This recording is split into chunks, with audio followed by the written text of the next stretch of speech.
Designed to bring the glamour of big American Fords to the British market, the Consul Classic entered sales with sweeping curves, fins, and a truly US style that was intended to match the car culture trend that was being imported en masse from across the pond, though the resultant model, despite its many advanced facets, failed to meet sales forecasts and would be dropped from the product range after only 3 full years of circulation.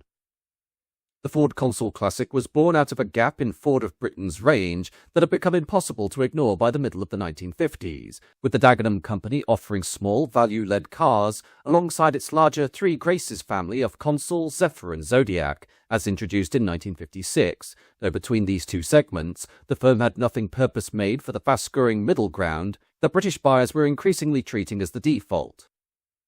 This market was one dominated by cars such as the Austin Cambridge and the Hillman Minx, and this absence meant not only that volumes were shifting towards that class, but because it was precisely the sector in which brand loyalty could be won, including the one car for work and family category that could carry salesmen, young families and aspirational owners who wanted something more substantial than an entry-level runabout, but could not justify the size or cost of a bigger 6-cylinder car. By the middle of the decade, Ford had recognized that it needed a mid-sized model to sit between its smaller cars and its larger saloons, with this urgency gathering extra pace when Vauxhall launched the Victor as a direct mid-sized proposition in 1957 and made the strategic threat explicit. Internally, the project received approval in the autumn of 1956 and moved quickly into styling exploration, with much of the key work beginning in earnest under Colin Neal at Dagenham, in what would be his final major British product before moving to Dearborn. And although the work was undertaken locally, the visual direction was unmistakably American, with Ford's British studios being increasingly guided by Dearborn themes, and the new Consul was conceived as a scaled-down expression of contemporary US Fords rather than a purely domestic design. The lower body was heavily influenced by the Ford Galaxie, with a pronounced waistline, creased flanks and modest tail fins, while the roofline echoed the clean, formal geometry of the Lincoln Continental, with this transatlantic synthesis being deliberate, as the car was intended to look aspirational without straying into the flamboyance that Ford feared might alienate conservative buyers. One of the most distinctive design decisions was the adoption of the reverse rake rear window, with this feature having appeared in the 105E Anglia and was itself derived from the 1958 Lincoln Continental's breezeway rear screen. Though on the Classic, it was not functional in the same way, serving several purposes including reinforcing the family identity within the Ford range, improving rear headroom without raising overall height, and allowing a deep, wide boot opening.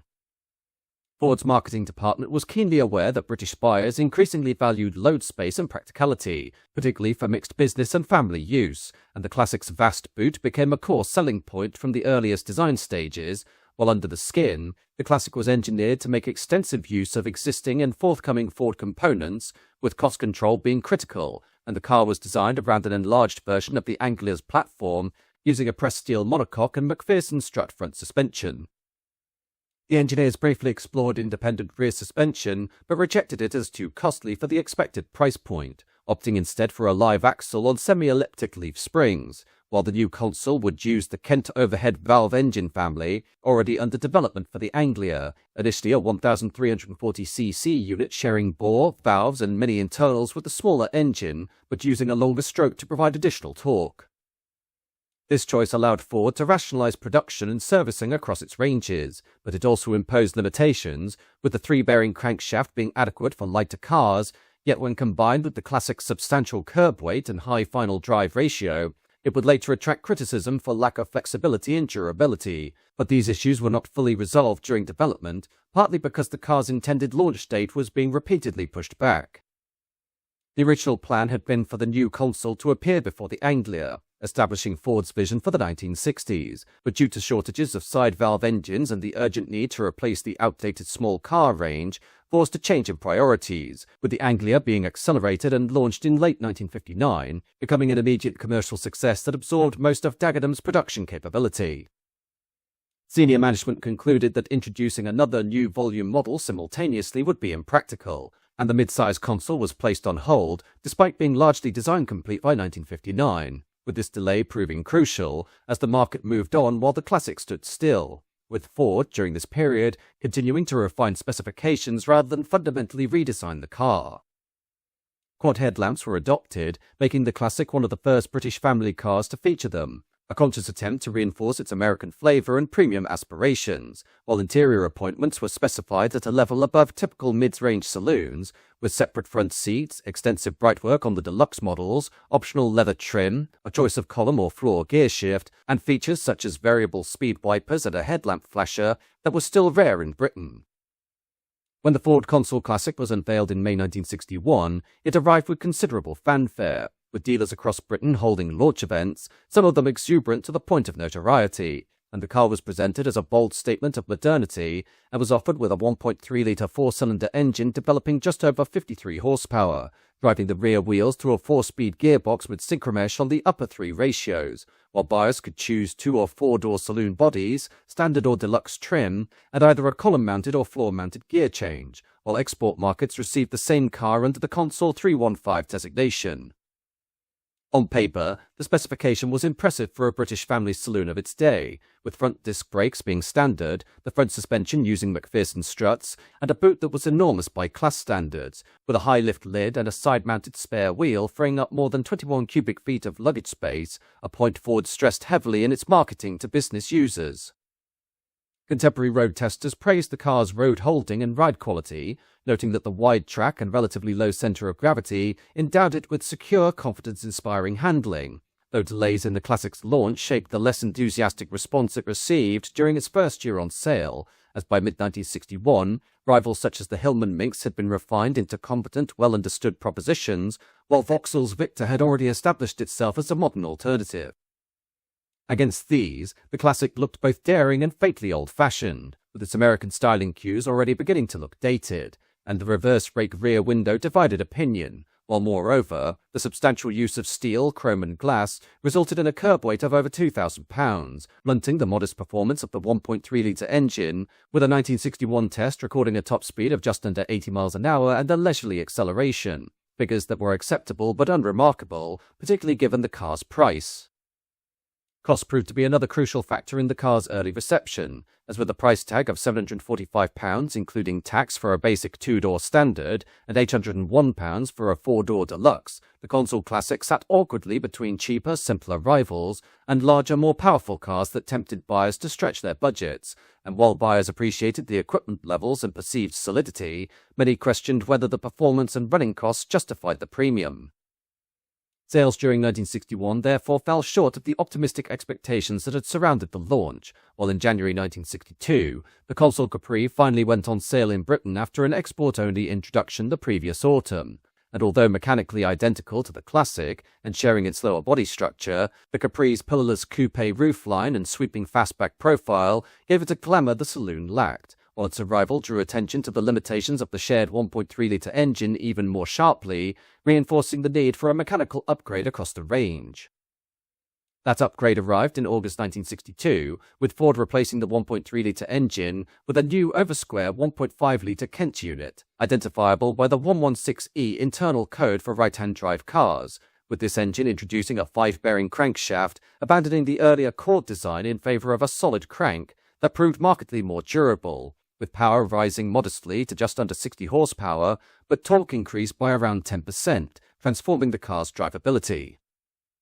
The revised engine was paired with a new gearbox featuring synchromesh on all 4 forward ratios, eliminating one of the chief criticisms of the earlier transmission, while at the same time, steering and suspension joints were redesigned as greased for life, reducing routine servicing costs and reflecting Ford's growing emphasis on ownership convenience.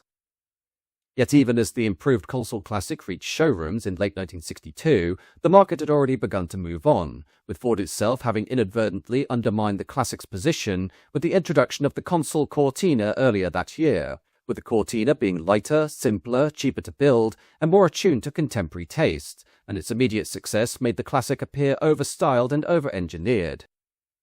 Come 1963, all Consul Classics in production were of the later 116E series, introduced the previous autumn, with these cars being powered by the 1.5-litre engine, but within Ford's range, planning was well advanced for the Consul Corsair, a more angular executive-orientated saloon based heavily on Cortina underpinnings, and as a result, the Classic spent much of 1963 in an awkward position, technically up-to-date and fully developed, yet commercially redundant, while sales continued at a reduced pace and there was no major promotional pushes or revisions to arrest the decline. Production of the Ford Consul Classic ended in October 1963, bringing total output to 111,225 cars, a modest figure by Ford standards, and a clear indication that the model had failed to resonate with the mass market in the way originally hoped. While by the time the last cars left the line, the Classic had become something of an anachronism, a car conceived in the optimism of the late 1950s, refined technically in the early 1960s, yet overtaken by changing tastes and Ford's own success elsewhere.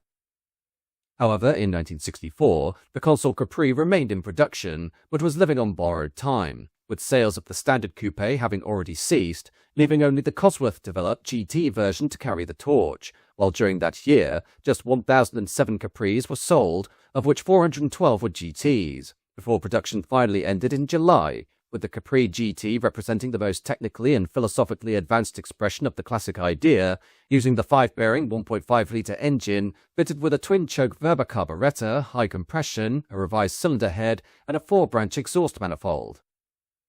Yet the legacy of the Consul Classic is far richer than its sales figures suggest, as with only 111,000 Classics and fewer than 20,000 Capris produced, the car quickly became rare sights on British roads, particularly as corrosion took its toll, and over time this scarcity transformed perceptions, turning what had once been dismissed as awkward or outdated into a vivid expression of late 1950s optimism filtered through a British lens. By the late 20th century and early 21st centuries, the Consul Classic's reputation had undergone a quiet rehabilitation, with enthusiasts beginning to value the car's road manners, generous boot space, robust mechanical layout, and unusual blend of American style and British engineering, with surviving examples becoming sought after as eye-catching classics that stood apart from the more familiar Anglers, Cortinas, or Escorts. The name itself enjoyed an unexpected afterlife, as in 2012 Ford revived the Classic designation in India for a rebadged Fiesta saloon, while more broadly, the philosophical legacy of the Classic lived on most visibly in the later Capri of 1969, a car that successfully realized the personal car concept that the Consul Capri had pioneered but never perfected. Therefore, the Ford Consul Classic may have appeared to be an evolutionary cul-de-sac, overtaken by events and quietly retired, but in reality stands as a bold transitional design that taught Ford invaluable lessons about market timing, production efficiency, and European tastes, with its failure being instructive, its styling distinctive, and its mechanical contributions enduring. And today, the Consul Classic is recognized not as a mistake to be forgotten, but as a characterful and important chapter in Ford of Britain's story, a car that was simultaneously ahead of its time and a victim of it.